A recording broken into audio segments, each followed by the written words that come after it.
Please welcome to the stage President of Healthy Communities Foundation, Maria Pesca. Minneapolis, love it.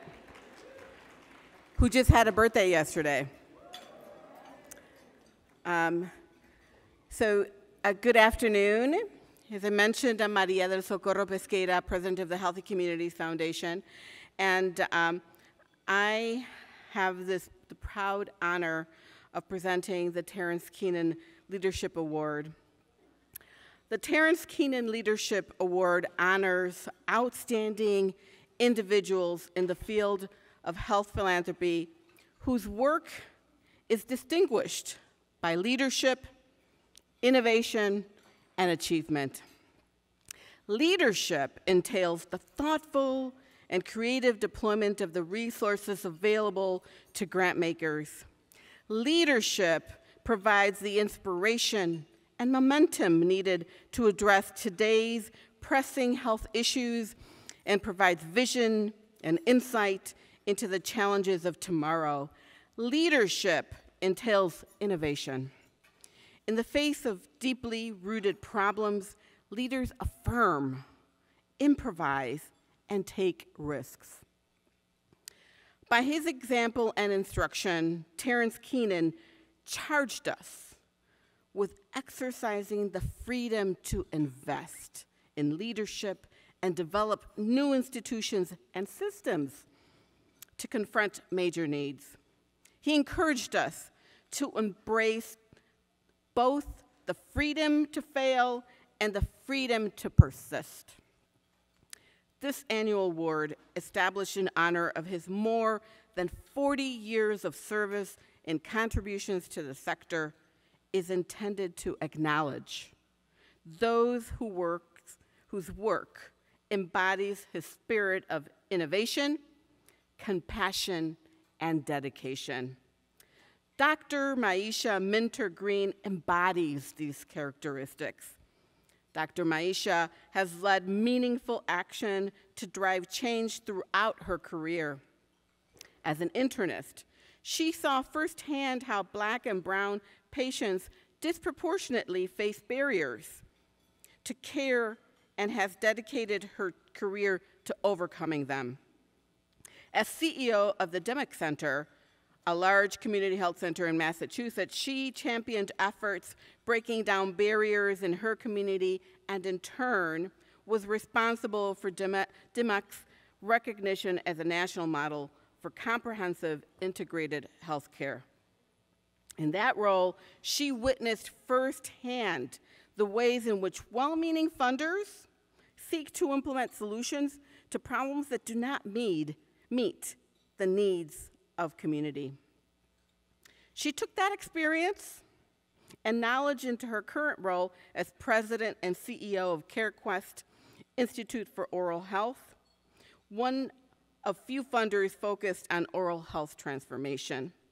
Dr. Myechia has elevated CareQuest Institute's approach to grant making by centering community voice in efforts to build capacity, address inequity, and advance systems change. Dr. Myechia has been purposeful in driving grant making further into the community level, both by seeking out new community organizations in need of support, but also by pushing all grantees to have an intentional plan for how they engage with community. Dr. Myechia Jordan's leadership as a funder does not stop with the work that she leads at CareQuest Institute. Myechia is one of 19 Black and Brown executives who founded the new Commonwealth Racial Equity and Social Justice Fund to provide philanthropic support to community groups and coalitions fighting systemic racism and racial inequity throughout Massachusetts. In its first 3 years, NCF raised $30 million and is aiming to raise $100 million. NCF has provided dozens of grants for essential support and resources to Black and Brown communities in Massachusetts. In 2021, with an effort to address one of the nation's largest health care gaps, oral health, Myechia spearheaded the launch of CareQuest Institute, which includes the former DentaQuest Partnership for Oral Health Advancement. Recognizing the opportunity to expand on CareQuest Institute's mission, Myechia, in collaboration with her board, recently finalized the sale of CareQuest Institute's majority ownership stake in a large Medicaid dental benefits administrator. The transaction was an intentional step to set CareQuest Institute up to double down on its grant-making, health improvement, education, research, advocacy, and innovation work in support of its mission for years to come. It is truly an honor to present the Terrance Keenan Award in Health Philanthropy to Dr. Myechia. Characterized by Prince songs when I walk into a room. That would just be awesome. So thank you, Maria, for that wonderful introduction. Grantmakers in Health has been an incredible resource to our organization, CareQuest Institute for Oral Health. And through the course of our partnership with GIH, we have been able to bring oral health into the discourse with other key partners. We've leveraged the incredible resources from GIH to guide our thinking and our work. And we've also tapped into the incredible networking opportunities that being a member in GIH affords us. Through GIH, we have partnered with organizations like the California Community Foundation to co-fund grassroots engagement initiatives. Therefore, I am incredibly grateful to be joining you here today, and I'm truly honored to receive this year's Terrance Keenan Leadership Award. Mr. Keenan's legacy is one of persistence. Persistence in the face of failure or the deeply rooted status quo. Persistence in the belief that creativity and innovation are essential if philanthropy is to have a sustainable impact. This room today is a testament to that legacy. As funders, we are optimists. We are hopeful about the future. We see the potential for transformation where others may only see insurmountable odds. And we aren't afraid to take risks because we know that there's as much to be gained from failure as there is from success. And when we are at our best, we are able to earn trust and empower those marginalized by our current systems. We work hard at these things. They are intentional. And in the face of so much inequity and injustice, holding on to hope is no easy task. I'd like to ask for a quick show of hands if you've ever found yourself in a place of questioning whether the work is making a real difference. Whether you are making a real difference. Exactly. I think we can all relate to that feeling. When I find myself in a place of questioning, I often reflect on the words of those who came before us. When I was the CEO, as you heard, of DEMIC, one of the largest community health centers in Boston and in Massachusetts, I had the distinct honor of hosting the late civil rights leader and Congressman John Lewis. I turn to the words that he shared that day really often, almost every day of my life. And so I want to share them with all of you now. I happen to believe that health care is a right and not a privilege. And community health centers are so important. And I've been in Congress now for almost 30 years. And it gives me more of an opportunity to see what has happened all across America.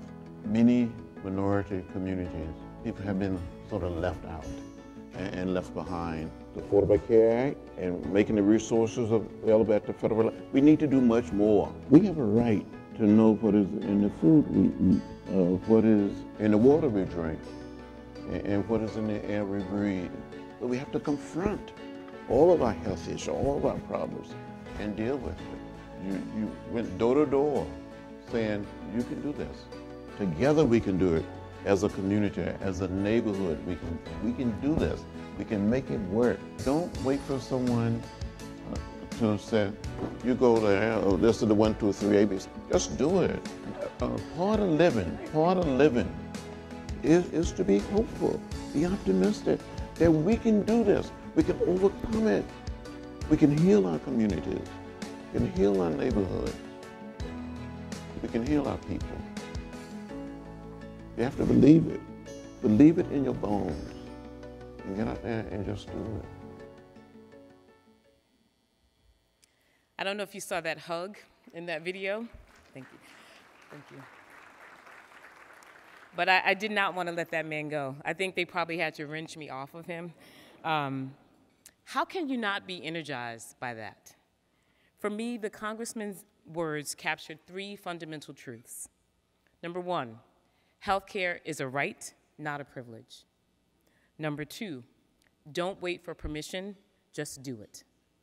And number 3, together we can do this. Healthcare is a right, not a privilege.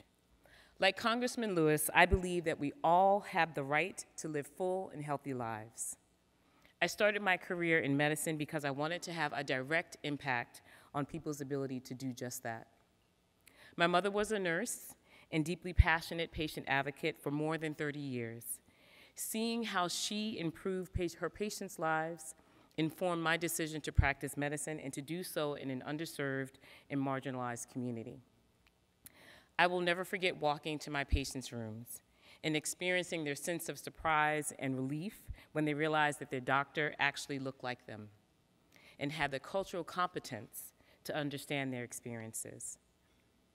As a physician, I also quickly experienced all the ways in which the systems that we've built in this country are inherently unjust.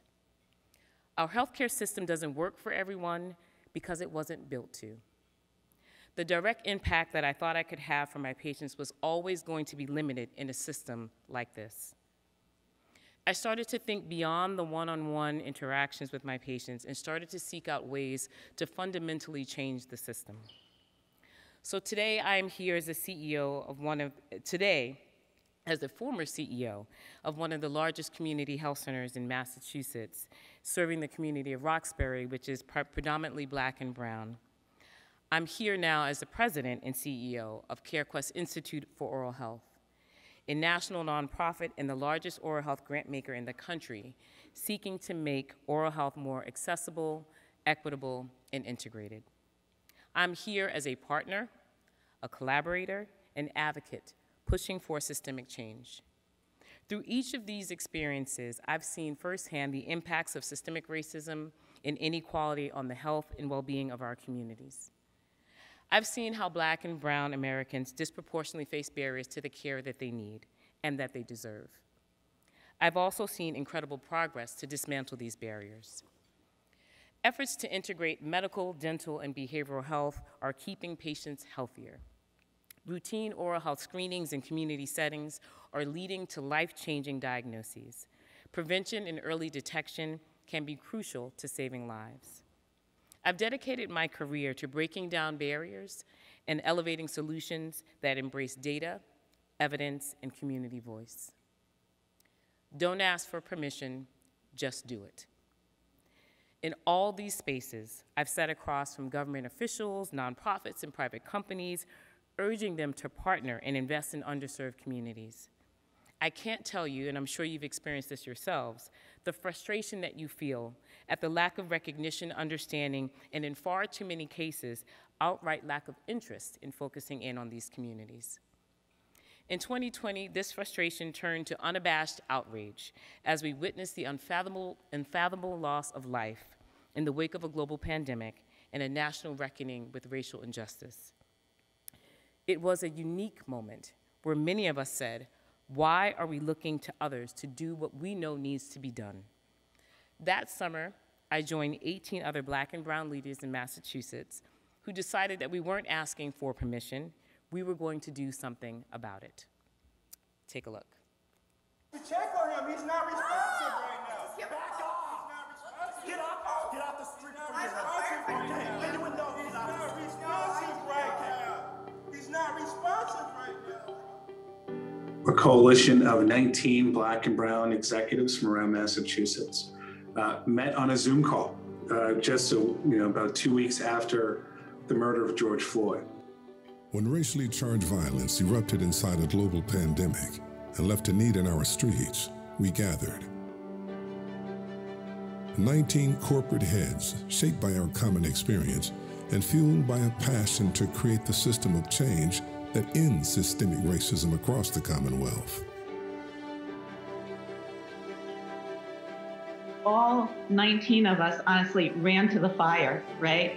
It was a welcome opportunity. And I think, listen, these are new conversations in the workplace, but they're not new experiences for any of us, right? We've dealt with these issues every single day and managed to compartmentalize them, come to work and be our best selves, but deal with many of the issues that we've been talking about every single day. 19 seats of power pulled together to challenge the statistic that sees only 2 cents of every philanthropic dollar going to an organization led by a person of color. We all agreed that we will go back to our CEOs, not to our heads of HR, not to anybody else, but to our CEOs directly, and we were going to make the ask. And we were going to say to them that not only do we want them to be a part of this, to contribute, but that we as representatives of the organization were going to lead the effort on behalf of the organization. Together we imagined a fund, focused on identifying pillars of service that will induce transformative equity,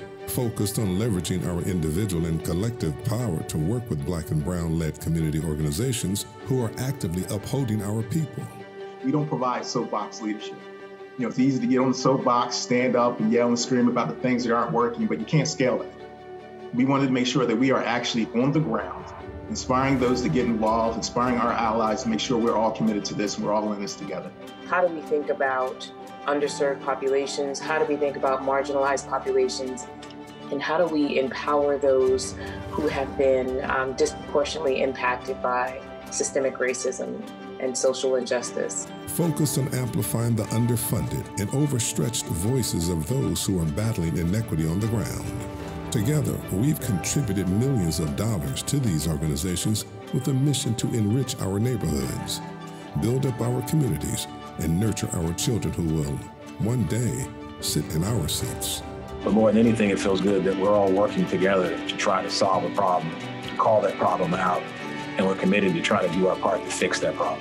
If you believe that opportunity sits eagerly on the other side of this crisis, join us, moving us forward together and creating a new commonwealth.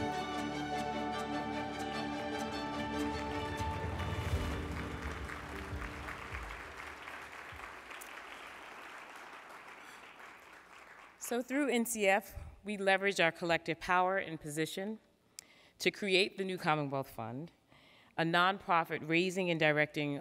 Our goal is $100 million in philanthropic funding to nonprofits led by and serving people of color. To date, over 3 years, I have a correction. Since that video was made, we've raised over $40 million and distributed $11 million to organizations that are led by Black and Brown leaders. We're changing how philanthropy is done in Massachusetts and influencing the country through our leadership. We're lifting up our community leaders, those most proximate to the issues impacting Black and Brown communities. We're shifting away from the hierarchy that continues to dominate philanthropy and shifting towards trust-based philanthropy that positions the grantee as the expert, as being worthy of investment and partnership. Together, we can do this. As funders, we hold power. I believe in my bones that it is our job to recognize that power and interrogate the ways in which we can use it to dismantle systems of injustice. We can and should be at the forefront of shifting historical power imbalances that negatively impact the health and well-being of people and communities throughout this country. And we need to continue to be deliberate in recognizing that power dynamic. We need to be intentional in sharing that power. We must suspend our beliefs that we as funders should set the parameters for what success looks like. Success and metrics that define it should be co-created by grantors and grantees. Throughout my career, I've seen well-meaning funders seek to implement solutions to problems that they did not understand. They didn't understand because they didn't ask. They didn't engage the communities that they sought to support. I'm sure each of us here today have our own examples of this. In fact, I'm sure many of our organizations have been guilty of this at some point. I know mine was.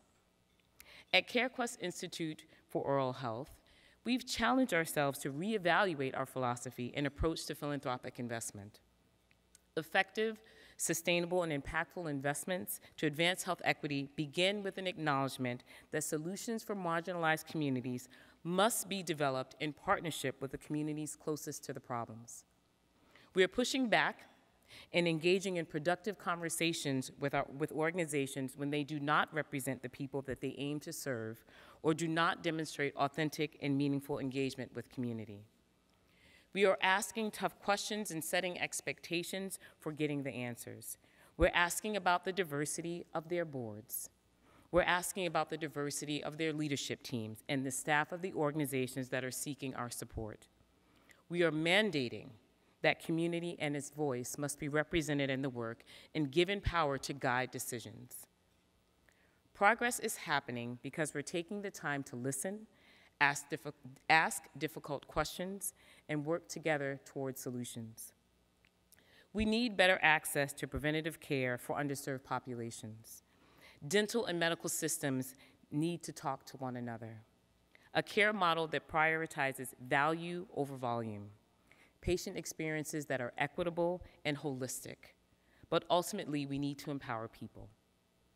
In a time when our healthcare system has failed millions of Americans, it's organizations like ours that will embrace the freedom to fail and the freedom to persist. It's what Terrance Keenan demands of us. It is what our communities demand of us. Thank you.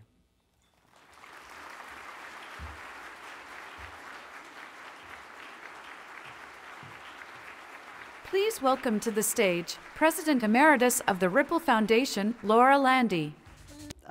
Always a hard act to follow.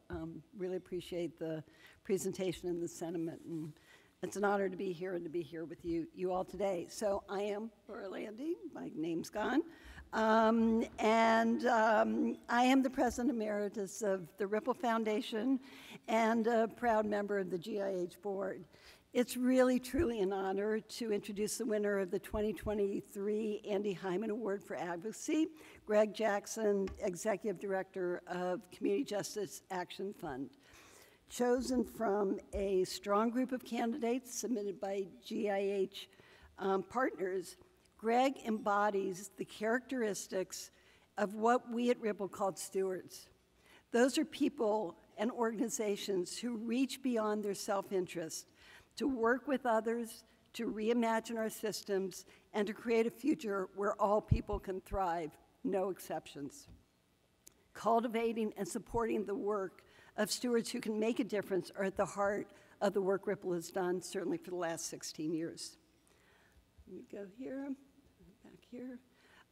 A stellar committee of our members, our partners, and volunteers helped in the selection process. This is critically important. If you're here, I ask that you please stand. The committee includes Irfan Hassan, David Adler, Carolyn Brunton, Tiffany Donaldson, Elizabeth Krause, John Lumpkin, and Lisa Shapiro. Without them, we would not be able to do the good work we do. So going back, this is an award to honor Andy Hyman. So who is Andy Hyman? So importantly, this is an award that really is trying to capture and honor an individual, not an organization, but an individual who embodies his drive, Andy's drive, who embodies his passion and demonstrates the consistent commitment to the issues that were so important to him. Andy died in early 2015. He was 49 years old. At the time, he was heading Robert Wood Johnson's efforts to assure universal access to health care and to prevent violence. Andy's career included major positions at HHS and the National Association of Mental Health Directors. But more importantly than that was the spirit he brought to everything he did. He was a tireless champion of the poor and underserved, had a passion for politics, a deep dedication to social justice, and a great sense of humor, something essential to the challenging work we all do every day. Andy believed in data, knew the power of communications, and was consistently pushing the envelope and pushing those around him. People described him as focused, intense, positive, and energetic. He was also a great friend of GIH. So Greg Jackson, in being selected for this award, embodies all of this, and perhaps even more. Coming from a very rural, and I will emphasize the very in the rural, Southern background, Greg saw the chance for hope in the political arena. Following college, he became an organizer, playing a key role in the Obama campaign. He advanced the work of Organizing for Action and was National Field Director for the Democratic National Campaign Committee, where he ran the largest midterm election voter registration program in U.S. history. In all, Greg was intimately involved in more than 30 campaigns. He thought he knew politics, he thought he knew policy, he thought he knew people in communities, and how things really work. That is, until a dark day in 2013, when he was exposed to another side of the political world. Greg's life changed in an instant by being in the wrong place at the wrong time. A victim of random gun violence, Greg's innocent walk down the street ended with bullets in his leg that struck an artery. As he bled out on the street, police were slow to respond and even slower to help. As a black man, he was instantly suspect.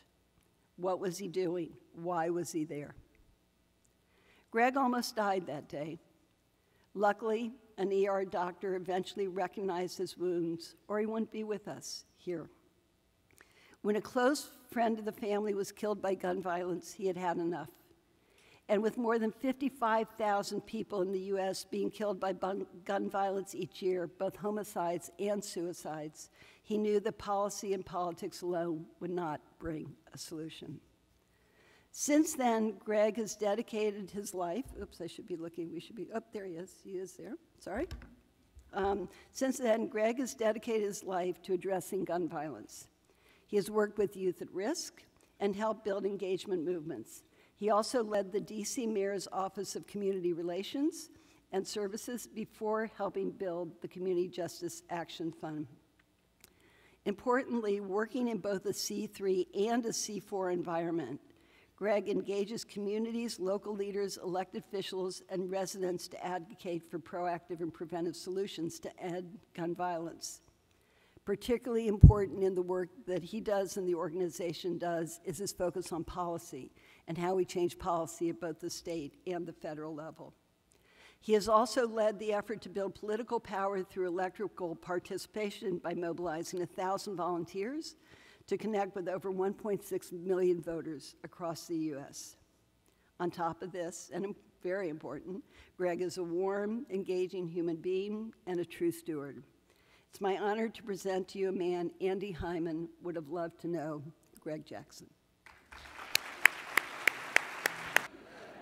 Good. So, first of all, I would love to meet all of you, so I'm going to do a fun exercise my mentor, Anton Gunn, taught me. Everyone, please put your hands out. I won't hurt you. Put your hands out. Okay, shake your hands.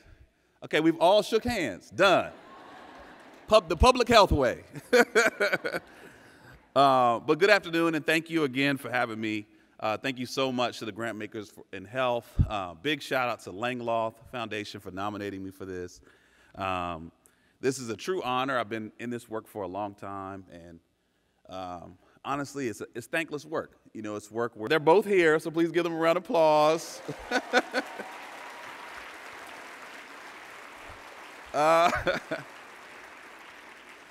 But as you can imagine, as a teenager, or any age, even as an adult, they did it this morning too, by the way, you just drag yourself out of bed, and my parents were very creative in always finding work for us to do, and really taught me that, especially growing up in rural Virginia, that if you want to see a better world, you have to build it yourself. And that comes from a hard work ethic that stood with me from my very early days. I took that energy and that work ethic to college, and later into the campaign world, and thank you again to President Landry for laying that out. I started in South Carolina, in Charleston, South Carolina, and I'll never forget going to rural doors and knocking and talking to people who grew up just like me and trying to convince them that if they go out and vote, they can change the world. And they did. you know, they elected Barack Obama during that primary, and I watched the entire world shift politically as a result of those few rural folks stepping up and taking action. But then I got the bug and joined campaign after campaign after campaign, gained 100 pounds or so. But in that time, managed over $30 million in campaign operations, 949 staff. We knocked about 14 million doors. And the number I'm most proud of, I got to tell y'all this, we registered 419,185 people to vote. So a ton of folks. And with every hour I poured into those campaigns, I always reminded myself that we were building a better world, you know, voter by voter, door by door. And I really believed in that with all my heart until April 21st of 2013, when I was walking home with my cousins from a night out in the town. We literally took a wrong turn, and I was hit by a stray bullet. And the bullet that hit me hit 2 arteries. And I'll never forget the police showing up and saying, "Oh, you'll be fine, it's just a leg wound." I remember the ambulance kind of taking their time. But that whole experience, I was losing blood and in and out of consciousness. And I remember fading out and just thinking this might end right here. And just having so much regret that, you know, I didn't have a chance to be a father. I didn't have a chance to see this world that I poured so much into my older days. And but a voice whispered to me and said, you know, get up. We still have more work to do. And I'm not sure exactly where that came from. Might have been echoing from my dad, or maybe it was from God. But either way, the message was clear, and that gave me the strength to fight through it. When I got to the hospital, I wasn't met with nurses and doctors. I was met with investigators that interrogated me about why was I there, where was my gun, where were the drugs, what's going on. And this is while I'm still bleeding out. And I navigated through that to meet my surgeon and was told I only had about a 50% chance to live if I made it through surgery. So the work then was in his hands. And I said my prayers and fought through surgery and went through 6 surgeries total, 6 months of recovery, but thankfully made it. And I'm really proud to be here before you today.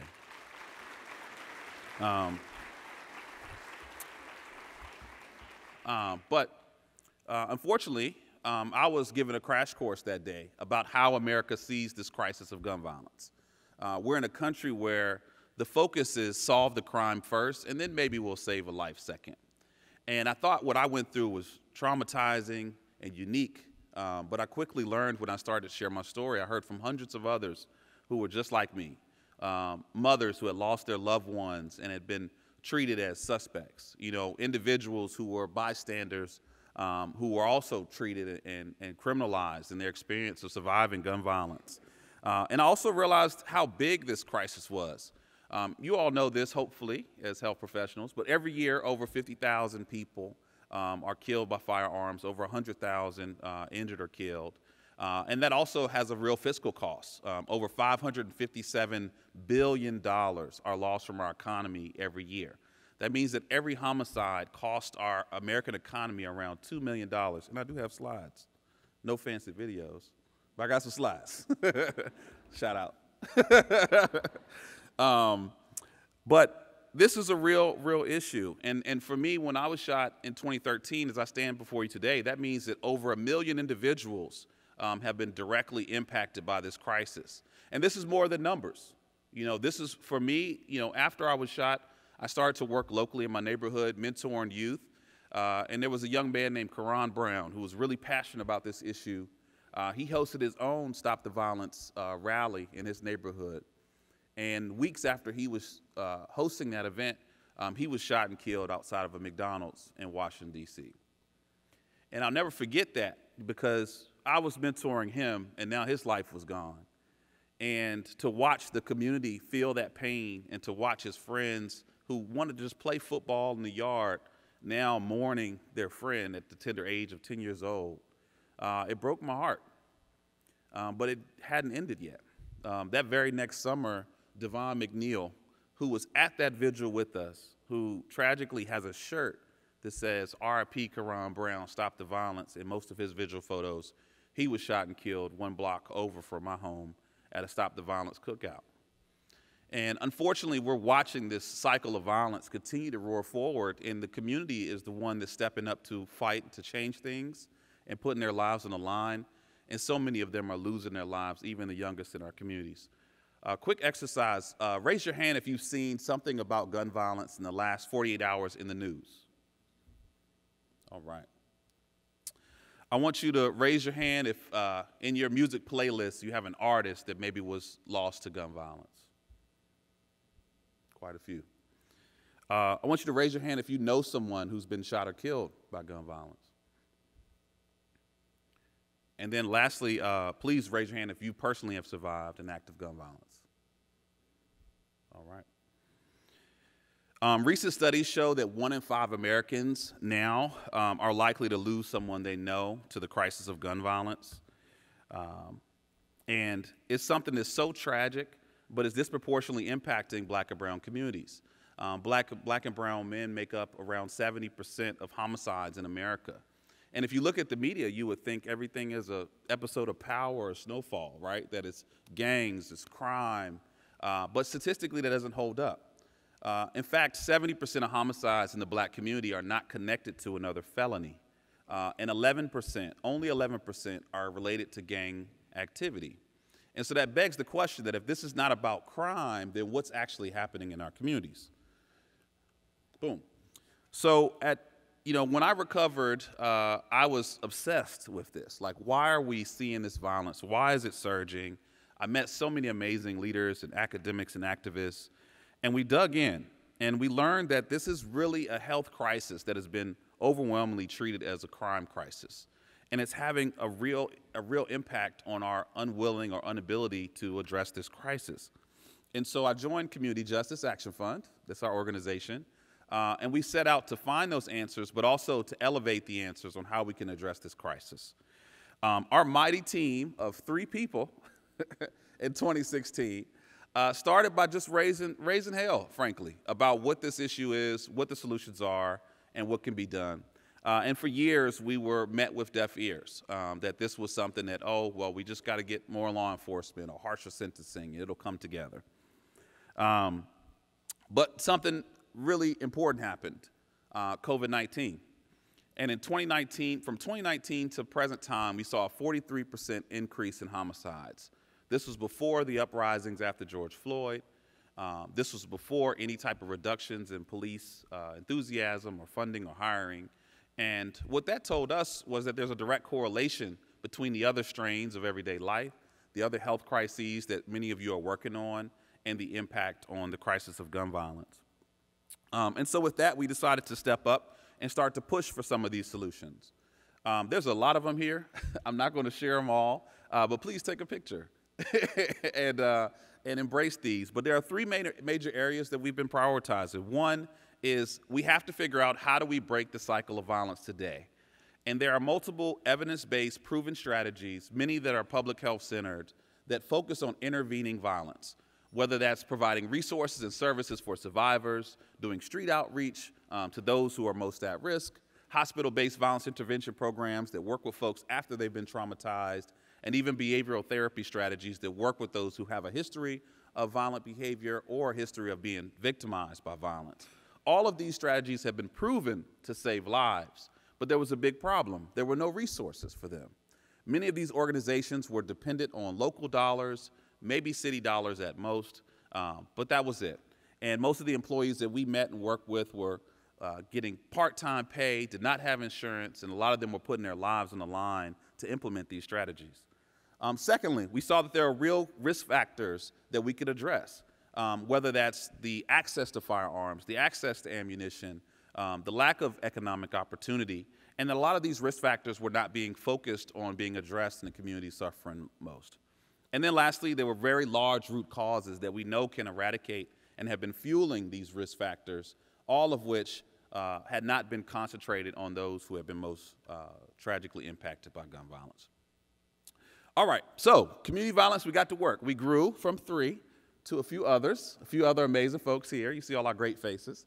And we started to do our work federally, but also expanding into priority states to advance these solutions, to tell the story of how they work, but most importantly, to fight for resources to help these programs strengthen and grow, and fight for policy and legislation to protect them. Here's a quick shot of our priority states, which I won't go through all together.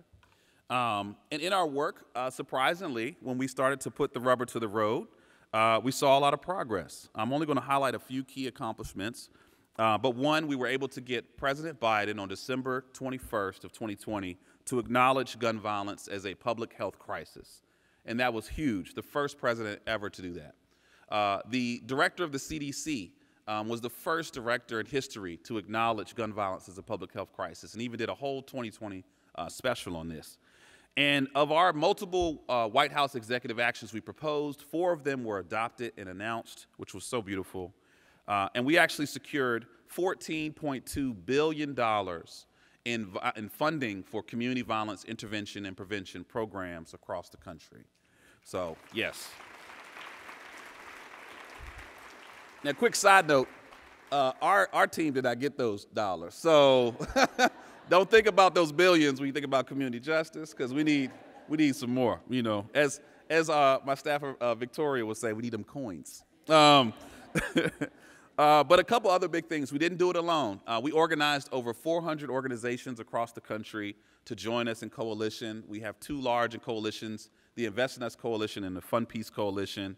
And together, we kind of Voltroned and continued to fight and push from the ground up and the top down to advance these strategies. Our efforts were in the media over 2,000 times. And then we also helped lead the passage of the first gun violence prevention bill in 30 years, the Bipartisan Safer Communities Act, which we are extremely, extremely proud of.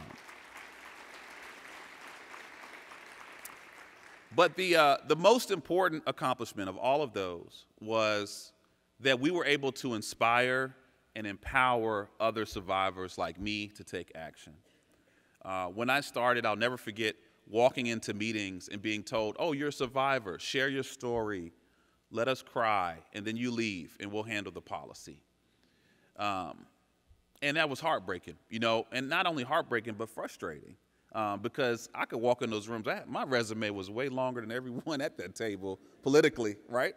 But I was always minimized to being a survivor. And I don't know if it's me as being a black man in America or just an issue with the gun violence crisis, but I was only seen as someone that was in pain or with a cape, but never seen as an expert that can contribute to the crisis. And so our biggest accomplishment is that we were able to bring survivors by the thousands to the table to fight for change.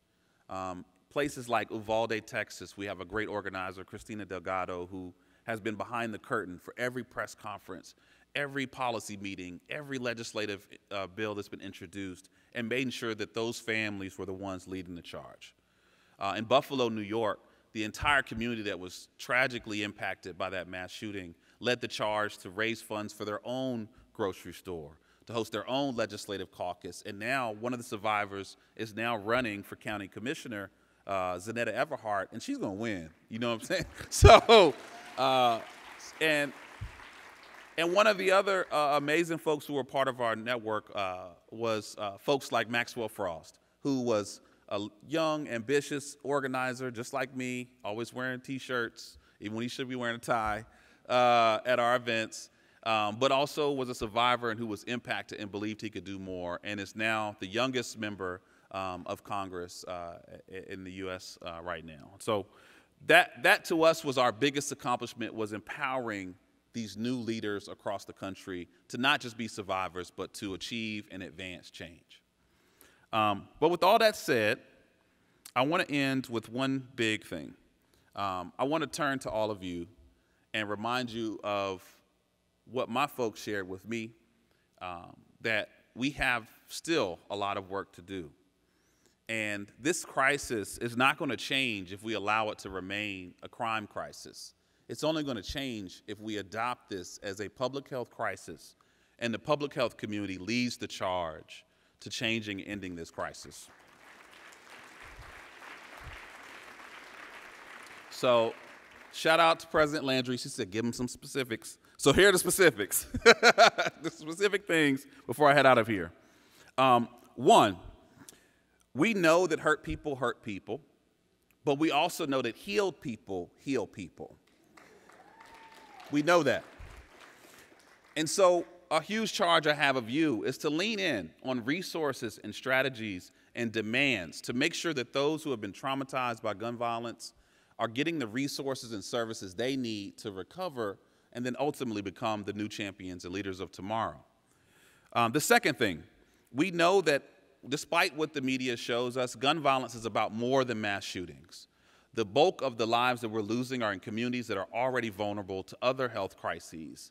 And so I want to challenge you to think about how do we prioritize those communities that are most at risk and vulnerable, and make sure that the work that you're doing, the resources that you're pouring in, are not neglecting these communities that are suffering from this crisis like our government has failed them for so long.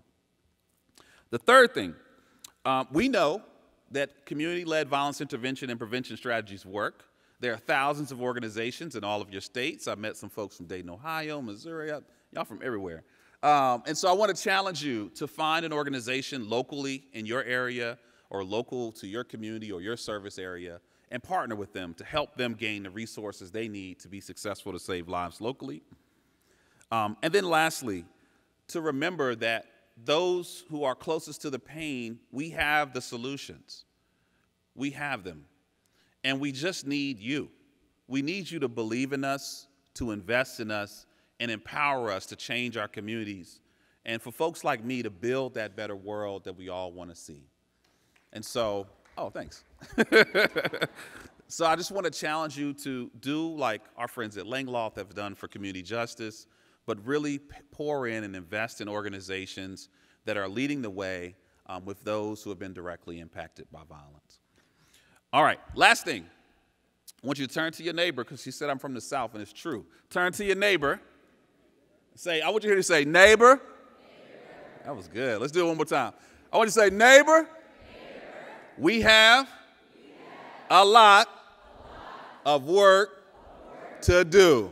All right. Thank y'all so much.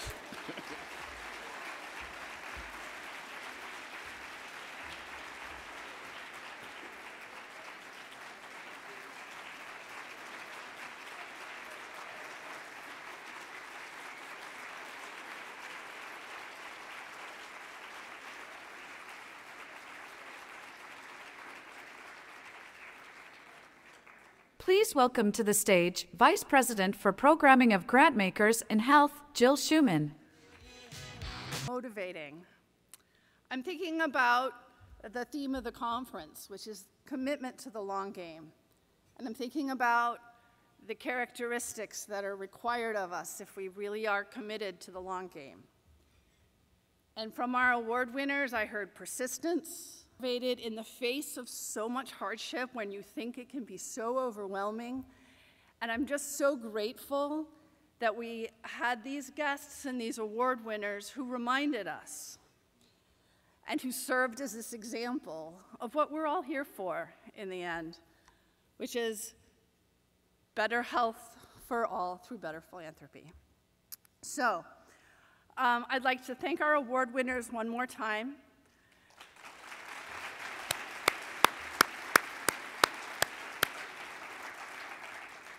For your example, and also for motivating us to wake up and get to work. So I'm stealing it.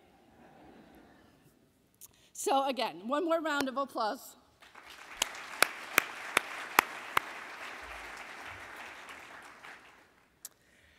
So this is tough stuff, and if you need a complete change of scene, we have a mind and body experiential practice coming up next, as well as a hula as exercise for your complete change of scene. And if you're still interested in talking to your peers, before the breakouts, actually, I think before the keynote, we have some breakout sessions, if I'm not mistaken. And after that, please meet us back here for our keynote address with Secretary Becerra, which will be followed by the plenary session called 1 Year Later, the Far-Reaching Implications of the Dobbs Decision. And also at 6 to 7:30, please make your way to Orchestra Hall for a reception. And I hope you all enjoy the rest of your day, and we'll see you back here at 4 p.m.